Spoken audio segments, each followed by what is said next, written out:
welcome. You're watching Business Today Television. I'm Sakshi Batra, and this is a special edition where our focus is on the Q2 earnings. This time around, the company on our focus list is Westlife Foodworld, which has reported its Q2 numbers. Now, the company has reported a 29% decline in the consolidated net profit this time around to 22.37 crore rupees, and this is for the July to September quarter this year.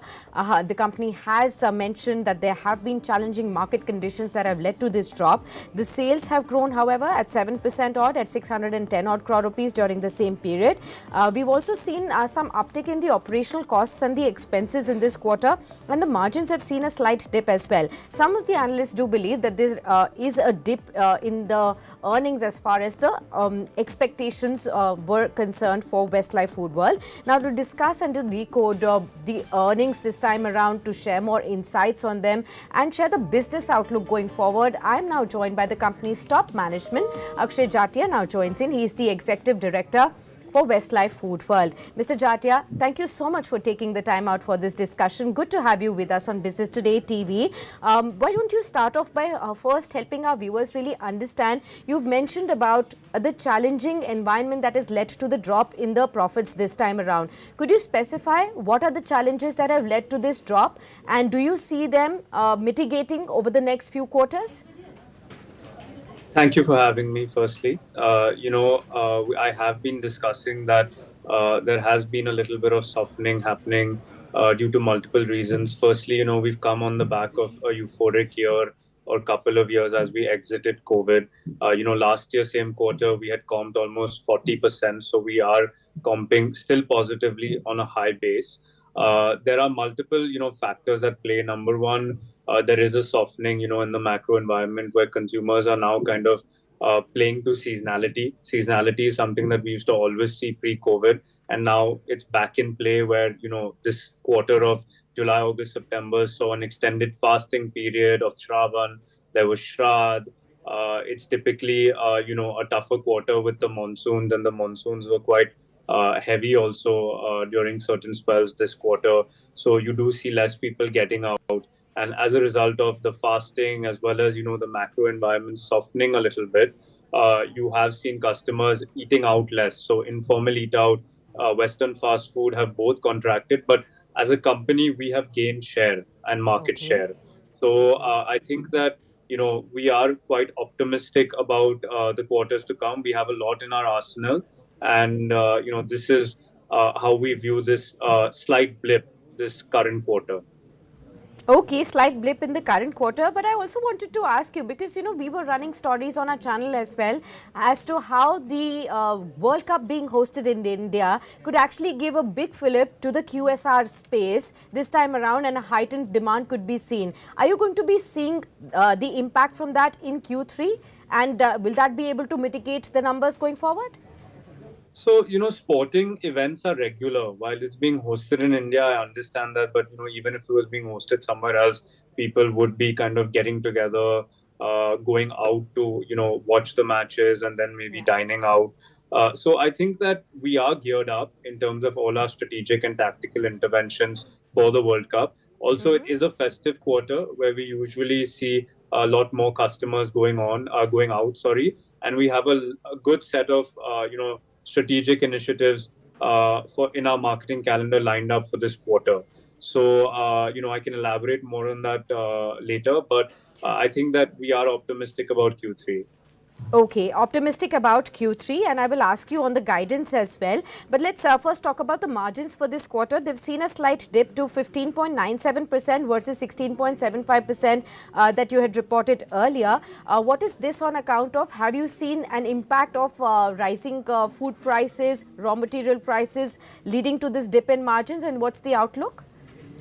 So actually, we have seen gross margin improve. So input costs are not an issue for a company like ours that plans input costs over a long period of time due to a multiple, set of strategies. I think that we've added a strong number of stores on our base over the last year, and you have seen sales slow down a little bit. So the operating leverage that you usually see has not played out completely. However, again, it's a seasonal kind of impact. You will see quarters going up and down.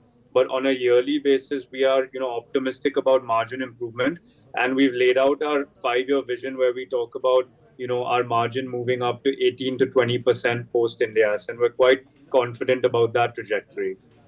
Okay. Let's also focus a little bit now on the operating costs and the expenses that have also seen an uptick for you this quarter.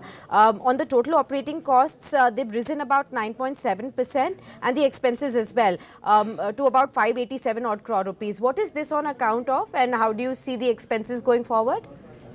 So again, as I said, we've added a large number of stores to the base, so you do see some fixed costs adding up, to the tune of payroll, energy costs. As you've also seen sales, pick up in these new locations, the operating leverage, like I said, takes a little bit of time to kind of kick in.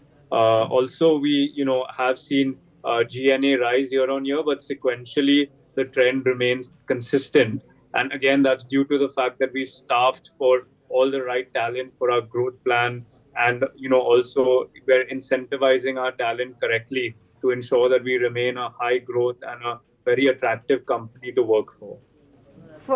Fair enough, sir. Like you pointed out on the market share gains, and that is definitely a big positive. What is the outlook there? Where do you stand at in terms of market share, and where do you see yourself going? So in terms of market share, we measure it internally, and we don't give out specific numbers, but we do see ourselves as leaders in the, burger category, as well as, in our two regions, we are leaders both on premise as well as off premise. We've definitely kind of caught up a lot in categories like chicken, as well as delivery. So I think that, we are very optimistic about being undisputed leaders in the years to come. That's why we laid out this vision. Whereas, we are, becoming the number one QSR in our regions more apparently. Okay. So you'd also planned about a Capex for FY24 ranging anywhere between 2.5 billion rupees. Is there a change to that figure? How many stores are we looking at getting added in this entire fiscal year, spread between the rest of the 2 quarters? So Capex will be around the same. We split it primarily on account of new stores, and we will be opening roughly around 40 to 45 new stores in this year, and you will see a larger number of stores opening up in H2. Okay. Sir, you did talk about the margins, but I wanted to ask you, are you going to be looking at taking any price actions that could further give you a margin uptick? So we've not taken any price action in this current quarter. That's what I can comment on. We do use price when required to, kind of manage our margins, but we have to make sure that we do what's right for the customer. So it's always scientific and research based. When we do see the need to take price, we will. But in this last quarter, we've not taken any price hikes. All right. Could you also share a little bit more on the premiumization and the innovation? You've already been doing a lot in the beverage portfolio, in your dessert portfolio as well. What all can we expect? Are you looking at enhancing your menu as well? So in this current quarter, actually, I spoke about it earlier and I'll elaborate now. We have a cheese festival that will be kind of promoted, and we're very excited about that. Our McCheese will be the flagship product, but we've also launched a limited time product, called the Italian cheeseburger, and we're very, already pleased with the response we've seen coming in from customers. We'll also be doing innovation, around beverages and desserts. Most recently, we are tied up with Nestle. We're working with and we've done a Kit Kat McFlurry and Frappuccino, and we're working with other such partners like Mondelez, etc., to launch similar types of innovations on the beverage and dessert space. So you'll see, stuff coming up over there. Even on chicken, we'll be working, over the next year to ensure that we become undisputed chicken leaders, and that requires a robust platform. We've just kind of scratched the surface with our McSpicy fried chicken and our wings, and you will see more over there as well.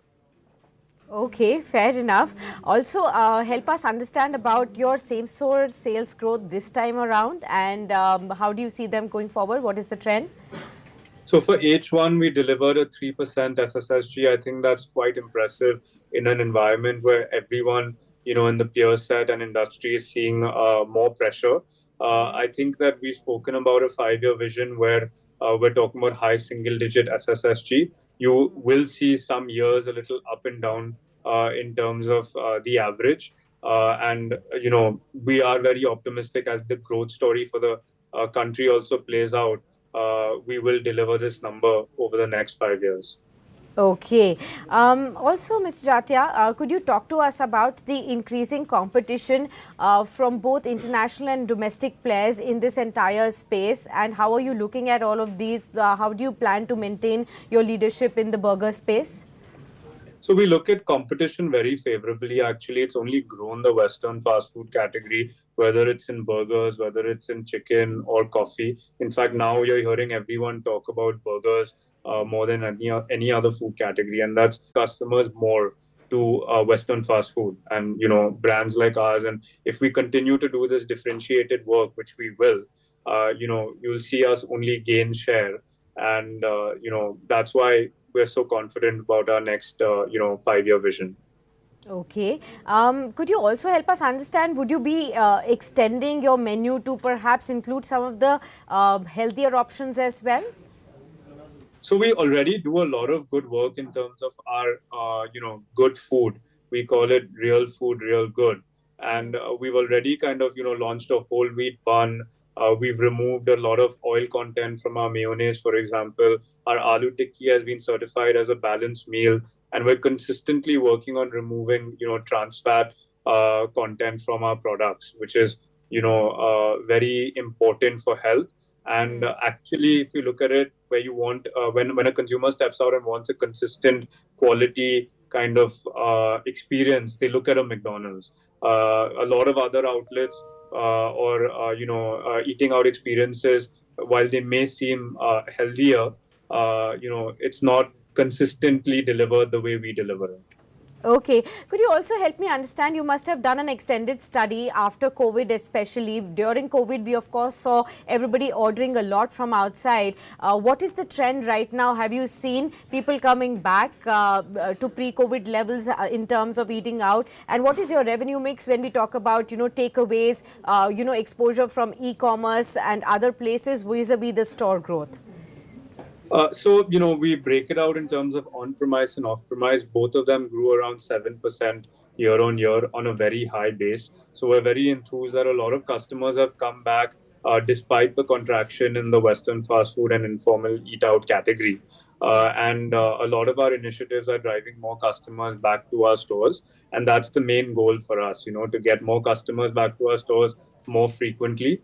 I think that it's split between on-premise and off-premise, but off-premise accounts for roughly around 40% of our sales, and the rest is on-premise, which is our dine-in occasion. And in fact, we're quite happy with this mix. And for us, what's more important is the entire pie growing and getting customers back to our restaurants, because that's when you can truly experience the brand, despite all the great work we've done off-premise. Well, fair enough, sir. Thank you so much for taking the time out for this discussion and helping us with the understanding of all the insights from Q2 earnings. All the very best to you for the coming quarters as well. And here's hoping that we can catch up with you again to understand more about how the industry is shaping up and vis-a-vis your own company also growing in terms as well. Thank you. Thank you so much. And with that, we will wrap up this special edition. But do stay tuned on to Business Today Television as all the updates from the world of stock markets continues on the other side.